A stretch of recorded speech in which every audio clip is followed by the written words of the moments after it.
like I said, I was in Rocket League at one point. I did Yeah. some Valorant casts. There are a lot of different games I could have theoretically started to cast in, but for it to be on the same channel that got me into esports, like in the first place, just it really it meant the world to me, and it was so awesome to kind of get that opportunity. Right. So here I am with one Happy, a caster from the most recent Element 2. Happy, how you doing? Doing pretty well. Doing pretty well. How about you?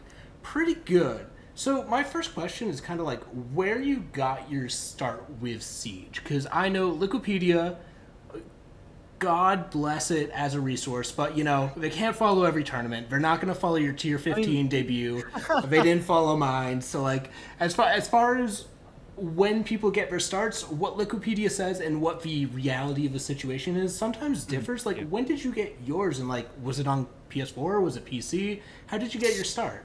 So my like I have a couple different stories in terms of when I got my start, so to speak. In terms of how much Siege casting I've done on official broadcasts, it actually like for the most part gets a good amount of them, which may be kind of surprising to you, but I had wanted to do like, sports commentary growing up, like through middle school for a long Okay. time. And I started to want to like get into esports when I started playing Siege because I didn't know anything about the game. Like I Uh, got it. It was the first time I'd really ever played an FPS at all, and I just didn't know what I was doing, but all my friends did. So I got into Siege. I started watching some esports.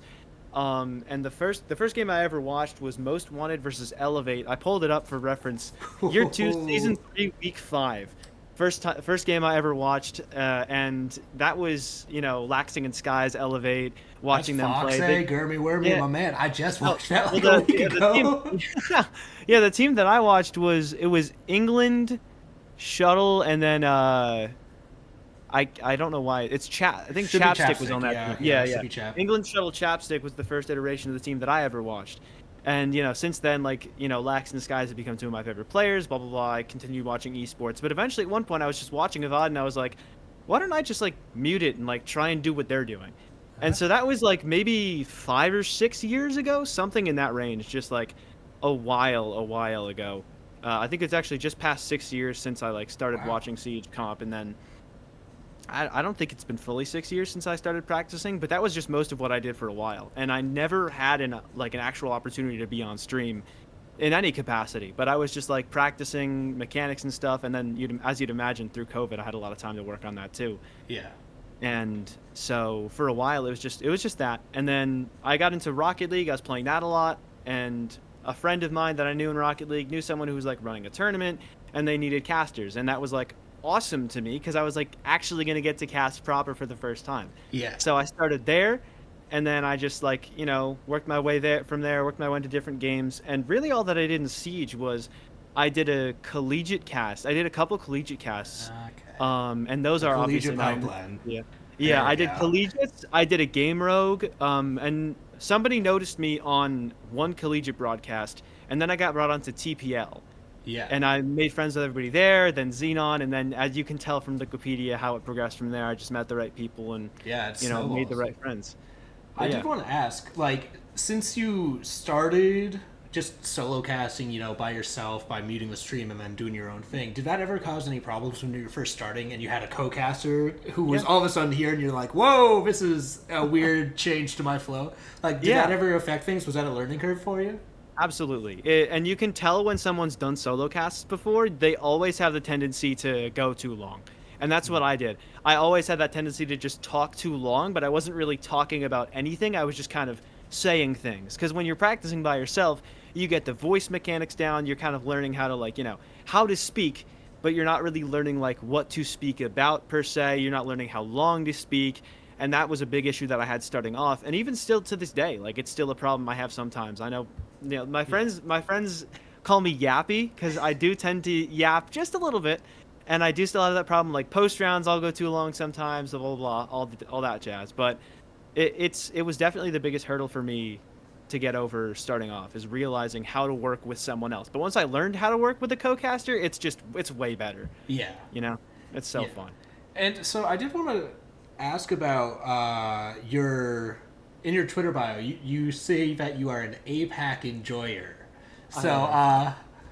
I do have some questions because I'm at least when I was playing comp, I was also a fellow APAC enjoyer. I was always like, guys, Norrego has this really wacky strat Yes. for for Clubhouse CCTV. I think we can use it as a pocket strat and screw some people up. They full reinforce CCTV to rafters. It's gonna be great. And my teammates were all just like, Fiend, what are you on?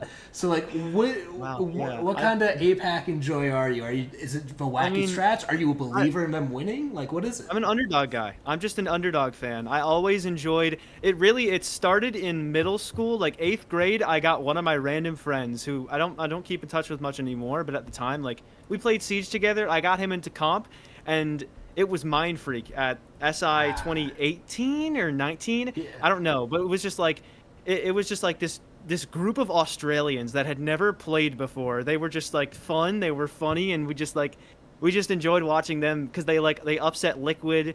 They made it to playoffs, and I vividly remember like celebrating in the hallway with him when they made playoffs over Team Liquid, and it was like that was just like that feeling of like rooting for an underdog from an underrepresented region and watching them win. Just kind of like I've loved the region ever since. Now I don't get to watch them win too much anymore. Yeah. It's kind of just become comical to some extent, how they always just find new funny ways to lose in the most poetic ways possible. But yeah, I mean, It's the new EG, yeah. but instead of fighting for second place, you're fighting to get out of groups.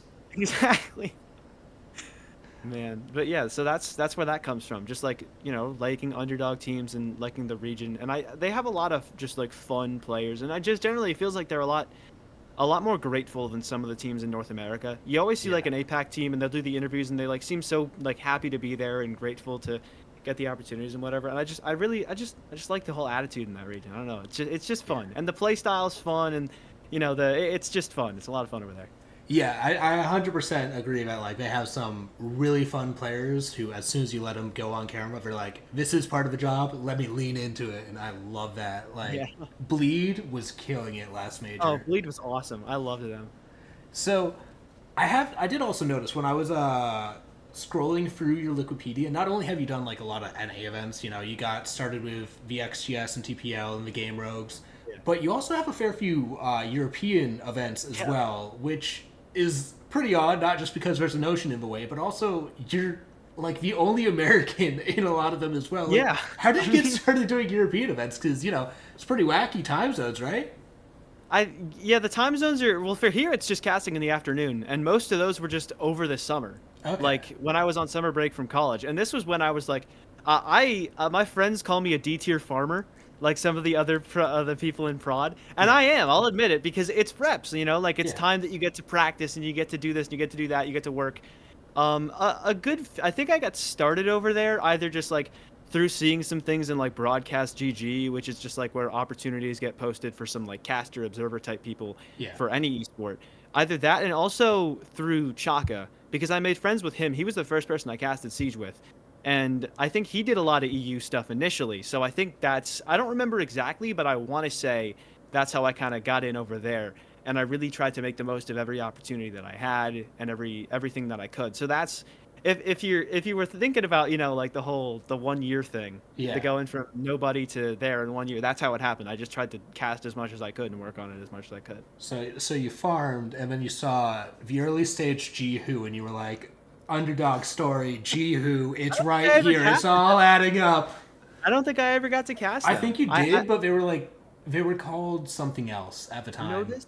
I don't even know this. You Yeah, know this? it's like I want to say it was Titan Series or Voltage League, because I remember seeing their names and I was like, I don't oh think it my was goodness. Voltage. I don't think it was Voltage. I only did one day of Voltage, so it was probably Titan Series. But it was just a funny coincidence because I saw the Jihu names and I was like, I might have. Yeah, who knows? Wow. This feels like a Nardwar moment, Yeah. like, so yeah, I respect that. this does bring us to E2, which is the latest tournament that you're competing in. Also, probably the highest like tier Easily. tournament. Easily. Yeah. Like, what was it like to get called up to E2? Because there's not a lot of high-profile opportunities nowadays with the way the circuit is, the way it is. Like, for a lot of people, an XGS or a TPL is probably going to be one of the highest places they can get for like possibly even a year or two, maybe even 3. So get it? Yeah. What did it mean to get to E2 so quickly? Well, on paper it looked like it was so quick. It for me it had been a long time coming because like I mentioned, 13 when I was like 13, 14, I had been working on it. I've been practicing it for years. My family probably thought I was crazy like talking at my computer or whatever, but like I didn't really care. It's just Yeah. it was a passion for me for a while. And I just, kept showing up, kept asking people for things to improve on, and then I would work on that. And then I would get the next one, ask for people what to improve on, work on that, try to get better. And I tried to, I definitely think I got my fair share of casts in, although I didn't maybe get so many events in, right? Like Yeah. Xenon Season 5, if you checked how many broadcasts I did there, I'm almost 100% sure I casted more than everybody else.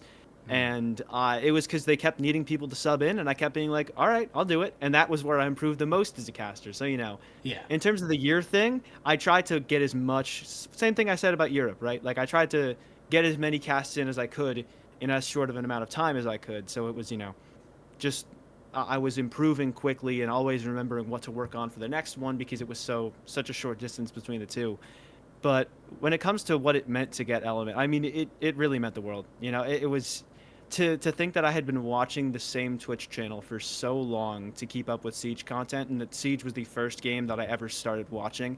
And then, like I said, I was in Rocket League at one point. I did some Valorant casts. There were a lot of different games I could have theoretically started to cast in, but for it to be on the same channel that got me into esports, like in the first place, just it really it meant the world to me, and it was so awesome to kind of get that opportunity. Like as you said, after so little time in the scene itself, Yeah. because it just showed that like people noticed that I was improving and I was trying to do the best I could to work on this, that, the other thing, as much as physically possible. So I think it kind of just showed that, yeah, like you can get things done quickly if you put your mind to it, and I know it's a cheesy thing to say, but I mean, it it, is it true. yeah, it is true, and it just meant so much to me to be on that channel and to be working with the people that I was and to be, given the opportunity that I was. I'm eternally grateful for that, and I don't even know what else to say, Yeah. man. Yeah. Like, but when I was told that I was on for sure, Yeah. it That's got to was be it one was hell of a feeling. oh Like, yeah, absolutely. but I did want to pick your brain regarding the Swiss stage because and like some of the more pertinent narratives here. Anything that stuck out in your mind? Because the Yeah. first element, we saw the introduction of like some MXPL teams. We saw, I want to say it was like Six Karma and It was Cinta. Tinta Negra. Six Karma were not in Not E1, 6K. It but was it was just CN from what I remember. That's You're right. You're right. Yeah. But we saw a lot more like MXPL integration this time around. We saw, some high-profile teams collapse in the Swiss stage. We saw some unexpected teams make it into the playoffs, and like what kind of stuck out to you from like the Swiss stage, and what kind of storylines were really sticking out to you? Wanted Goons. I know that's a cliche answer, but it was like they stuck out so much you couldn't ignore them. Yeah. After that, I casted their first game, and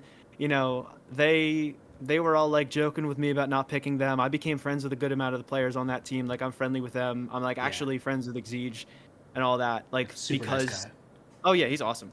But like just because like I got to cast their first game and all that, and it like just the attitude that they had and how much fun they were having, and it just they're such an obvious pick for the thing that stands out to you when it comes to the Swiss stage, and I mean the other thing in terms of like Swiss, I know you mentioned teams kind of falling short.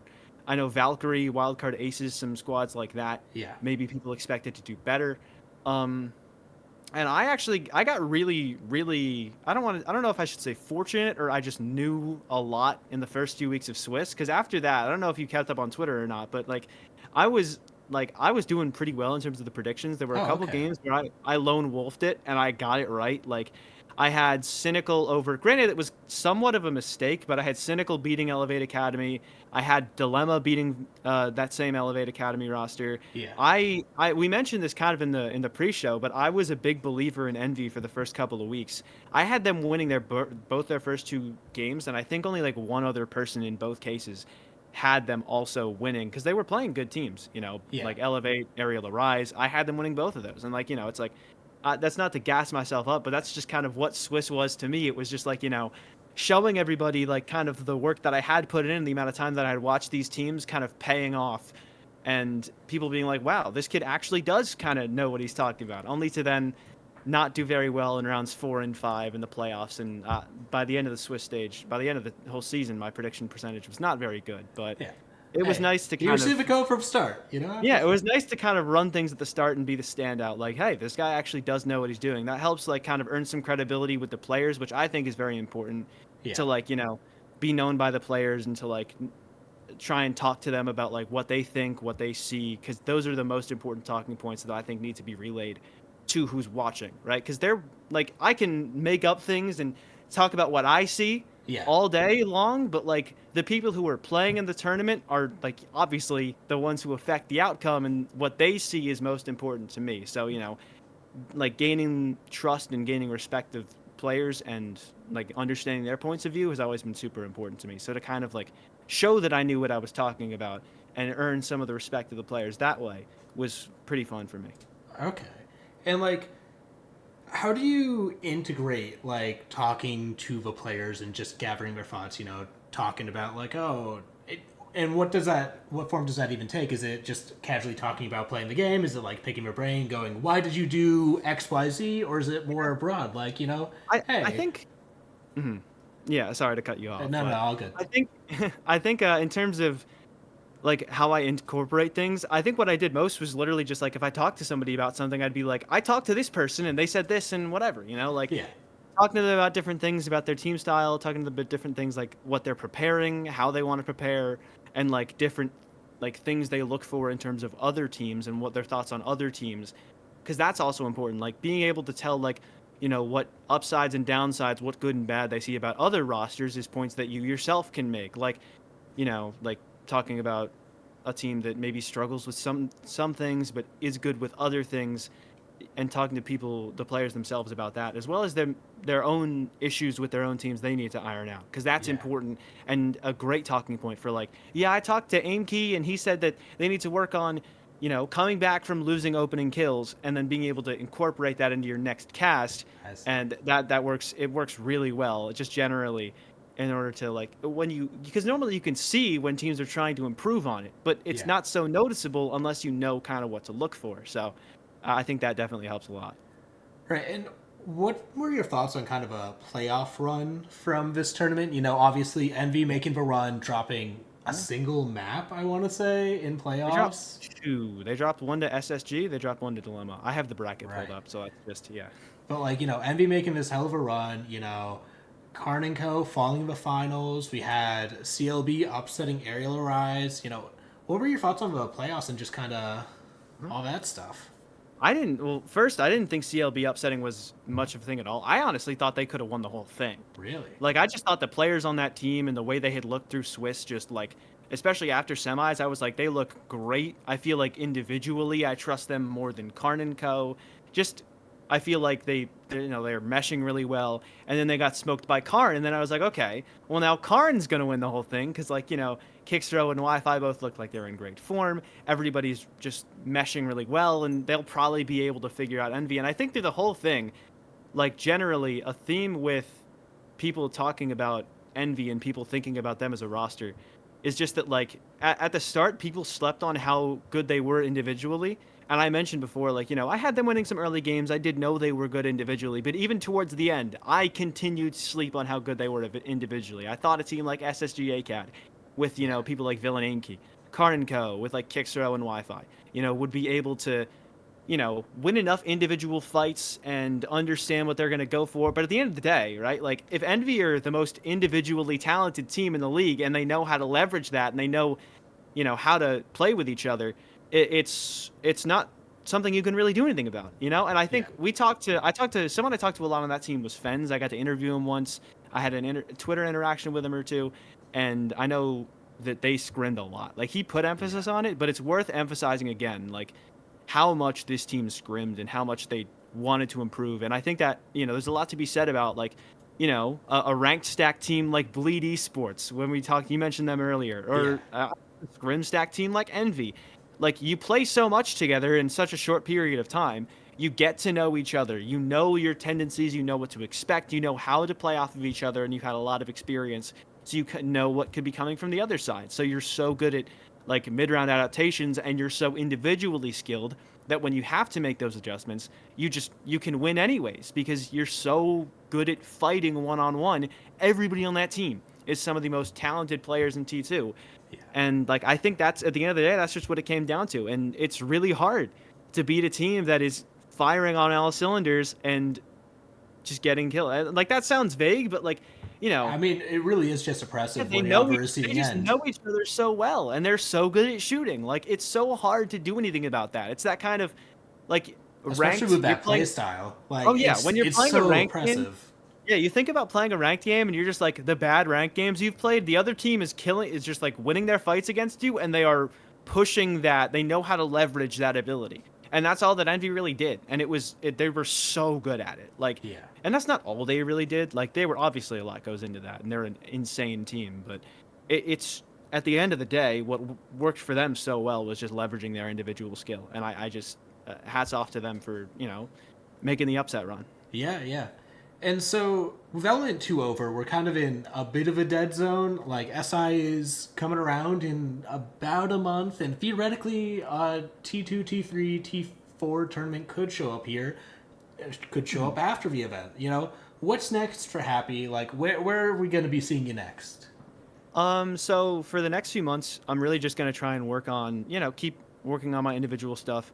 I do need to get some more, off stream color reps in because for people who listen to me and Jonah cast, right? Like that's just how it is casting with Jonah's Jay's Wills, by the way. I just Yeah. like everybody calls him Jonah in production that I forget that he's not Jonah to everybody, but he's very much more of a PvP guy. He's not a big color guy. He doesn't like he's got like a real job and like a lot of things going on, so we can't fully keep up with T3 the same way that Yeah. a guy like me can. But I had never really done full-time color casting before this season. So I had like a month or two to prepare and like understand the fundamentals, understand what I needed to do like when it comes to like doing color and doing it well and what I need to know and all that. And I think it worked well, especially given that the Swiss stage was right at the same time as my college finals. Oh, So wow. there was a lot going on. Oh, yeah. But I do think it was like good, but I don't think it definitely can get better. I think my playoffs cast, having more time for it, was some of my best casting, especially my best color casting that I've done. But, in terms of the off season when we have like, T4, T3 stuff, collegiate stuff, I'm really just gonna, do some more play-by-play because I haven't done it in a while and I do miss it. It is where like the passion lies more so for me, but also work on the color because this season really taught me like, this is something that I can do relatively well, and it's fun in its own way, like it's fun to kind of analyze and understand what's happening on screen as you watch it and kind of play into that aspect more. So Yeah. I slept on it before, and it is a lot more common that you find someone who wants to do PvP than color, right? Yeah, So yeah. when you look towards the future and that kind of you're asking what's next, what next is in all likelihood probably color opportunities because you show people you can do that on a big stage and it's not as many people that are Yeah. preferring that. So like that if I can do play by play, that'd be awesome. I think I'm great at that, but to kind of build the confidence on color even more, I think would also be great because I Yeah. want to have the flexibility to say, look, I've casted color with Jonah, where you really just have to do hard color, and every time at the end of the round, you give it to him as soon as possible so he can bring everybody through the action.